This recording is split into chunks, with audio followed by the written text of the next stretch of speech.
Hello everyone, welcome back to OCD Recovery's YouTube channel. I have a video that I haven't done a video like this in a long time, but I do think it's very important and applicable to your life and your overall OCD recovery journey.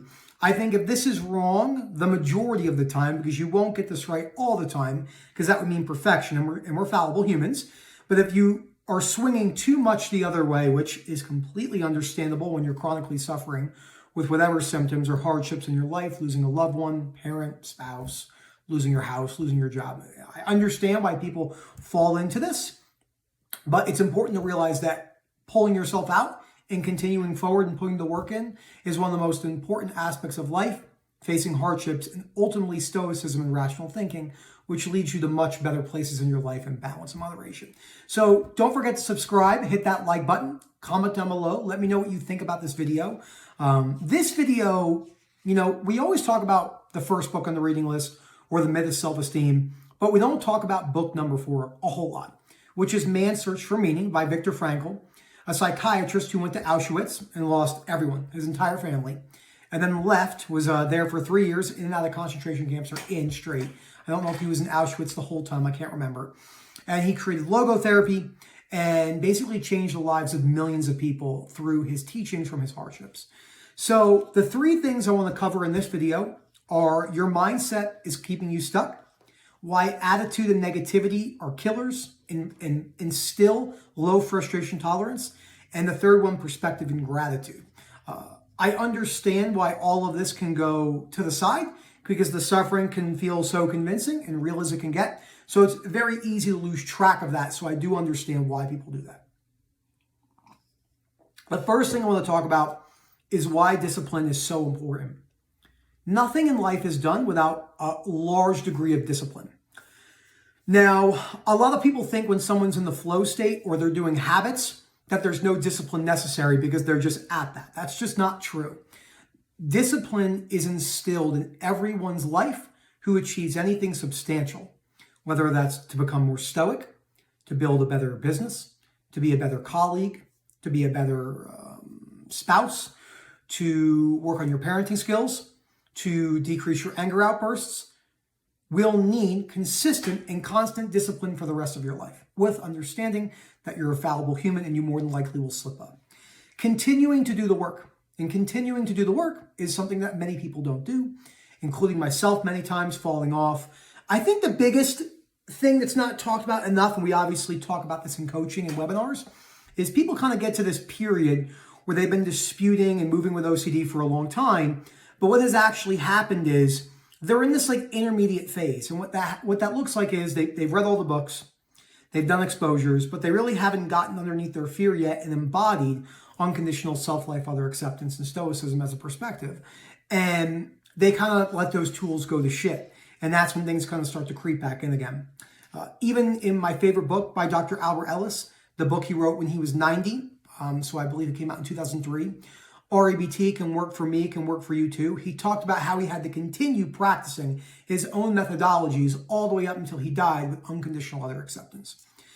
So you not keeping up with your lifestyle factors, your exercise balance, your nutrition balance.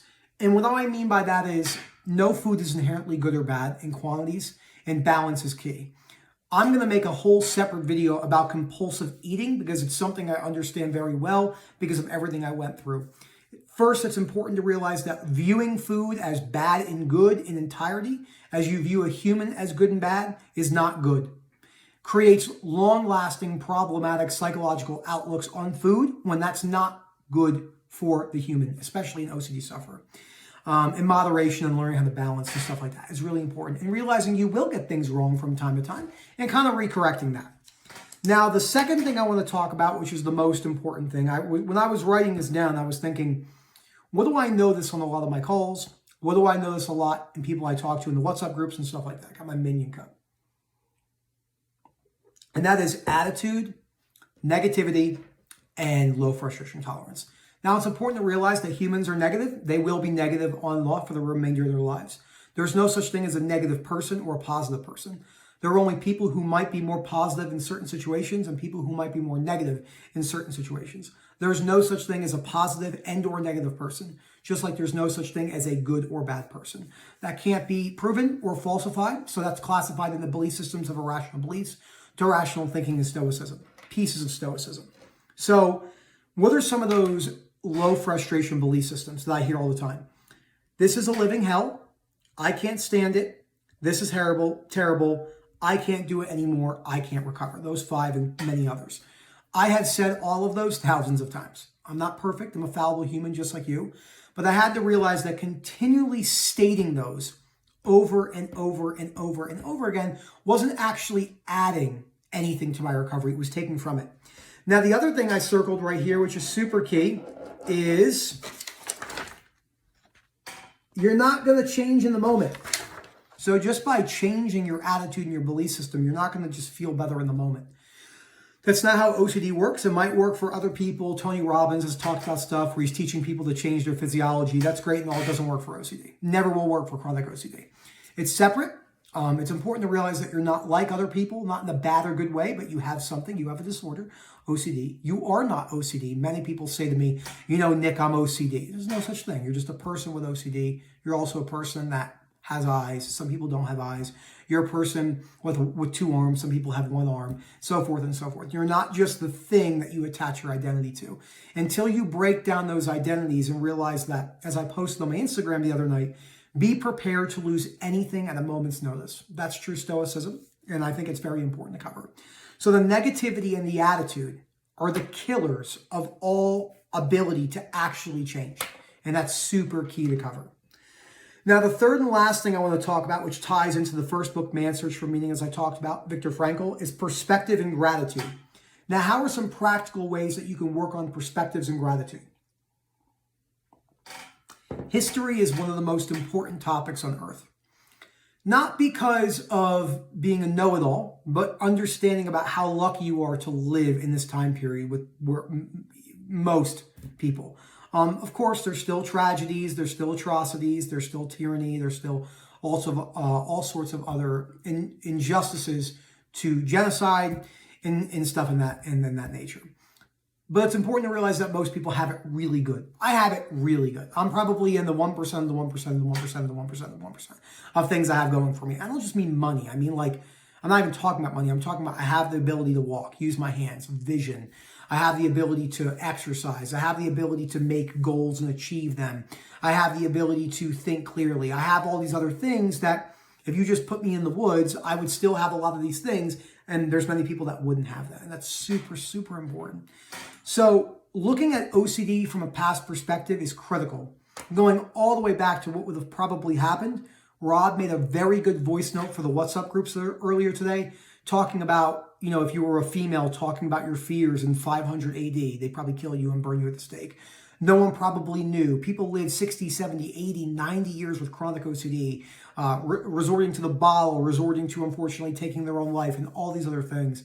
It's understandable why this happened, so it's very important to realize that even if you never got better, even if you suffered forever, you still have a community to listen to. You still would have moments of hope, okay? Back then, there was no hope, zero. Hope was dead.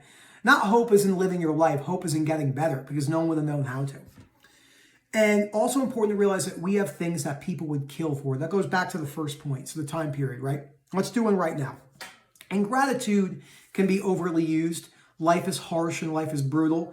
Gratitude is a piece of life, but it's not entire life. I think blind optimism, and as some people call it toxic positivity, can be a really negative thing for a long-lasting reality. I think positivity and attitude is killer.